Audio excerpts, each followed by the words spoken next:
मई महीने के मध्य में चाइना द्वारा वेस्टर्न सेक्टर में कई स्थानों पर एलएसी पर ट्रांसग्रेशन करने की कोशिश की गई। इसमें कोंगकाला, गोगरा एंड पेंगोंग लेक का नॉर्थ बैंक शामिल है। इन कोशिशों को हमारी सेनाओं ने समय पर देख लिया तथा उसके लिए आवश्यक जवाबी कार्रवाई भी की है। अध्यक्ष महोदय, हमने चाइना को डिप्लोमेटिक तथा मिलिट्री चैनल्स के माध्यम से यह अवगत करा दिया कि इस प्रकार की गतिविधियां स्टेटस को यूनिलेटरली बदलने का प्रयास है और यह भी साफ कर दिया गया कि ये प्रयास हमें किसी भी सूरत में मंजूर नहीं है। अध्यक्ष महोदय, एलएसी के ऊपर फ्रिक्शन बढ़ता हुआ देखकर दोनों तरफ के सैन्य कमांडरों ने 6 जून 2020 को मीटिंग की तथा इस बात पर सहमत बनी कि रेसिप्रोकल एक्शंस के द्वारा डिसएंगेजमेंट किया जाए। दोनों पक्ष इस बात पर भी सहमत हुए कि एलएसी को माना जाएगा तथा कोई ऐसी कार्रवाई नहीं की जाएगी जिससे स्टेटस को बदले। किंतु इस सहमति के वायलेशन में चीन द्वारा एक वायलेंट फेस ऑफ की स्थिति 15 जून को गलवान में क्रिएट की गई। हमारे बहादुर सिपाहियों ने, हमारे बहादुर सेना के जवानों ने अपनी जान का बलिदान दिया और साथ ही चीनी पक्ष को भी भारी क्षति पहुंचाई है अध्यक्ष महोदय, और अपनी सीमा की सुरक्षा में वह कामयाब रहे हैं। इस पूरी अवधि के दौरान हमारे बहादुर जवानों ने जहां संयम की जरूरत थी वहां संयम रखा तथा जहां शौर्य की जरूरत थी वहां शौर्य प्रदर्शित किया है। अध्यक्ष महोदय,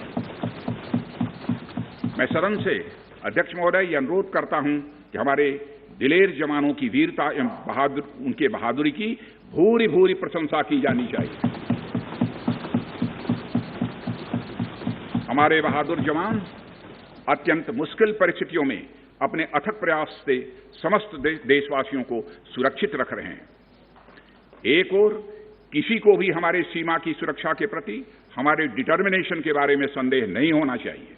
वहीं भारत यह भी मानता है कि पड़ोसियों के साथ शांतिपूर्ण संबंधों के लिए आपसी सम्मान और आपसी सेंसिटिविटी भी आवश्यक है। चूंकि हम मौजूदा स्थिति का डायलॉग के जरिए समाधान चाहते हैं और हमने चाइनीज साइड के साथ डिप्लोमेटिक और मिलिट्री एंगेजमेंट बनाए रखा है। इन डिस्कशंस में 3 की प्रिंसिपल्स हमारी अप्रोच को तय करते हैं।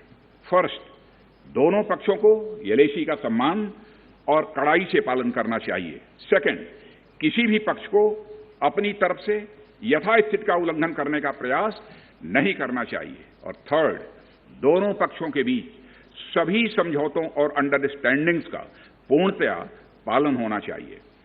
चाइनीज साइड की यह पोजीशन है कि स्थिति को एक जिम्मेदार ढंग से हैंडल किया जाना चाहिए और द्विपक्षीय समझौतों एवं प्रोटोकॉल के अनुसार शांति एवं सद्भाव सुनिश्चित किया जाना चाहिए। वह भी यही कहते हैं।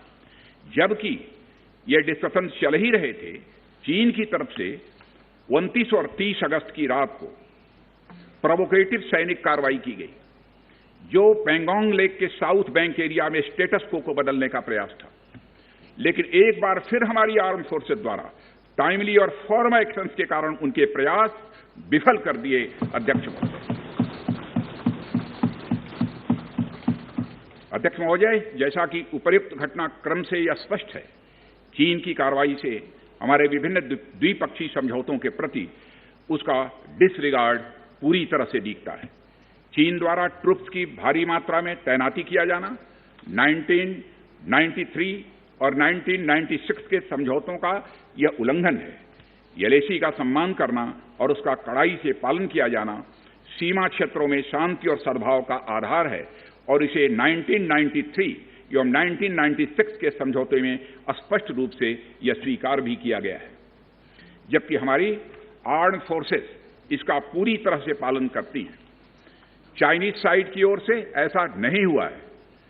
उनकी कार्रवाई के कारण एलएसी के आसपास समय समय पर फेस ऑफ्स और फ्रिक्शंस भी पैदा हुए हैं। जैसा कि मैंने पहले भी उल्लेख किया, इन समझौतों में फेस ऑफ की स्थिति से निपटने के लिए विस्तृत प्रोसीजर्स और नॉर्म्स भी निर्धारित हैं।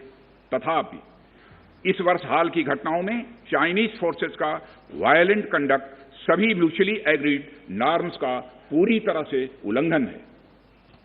अभी की स्थिति के अनुसार चाइनीज साइड ने यलेसी और अंदरूनी क्षेत्रों में बड़ी संख्या में सैनिक टुकड़ियां और गोला बारूद मोबिलाइज किया हुआ है।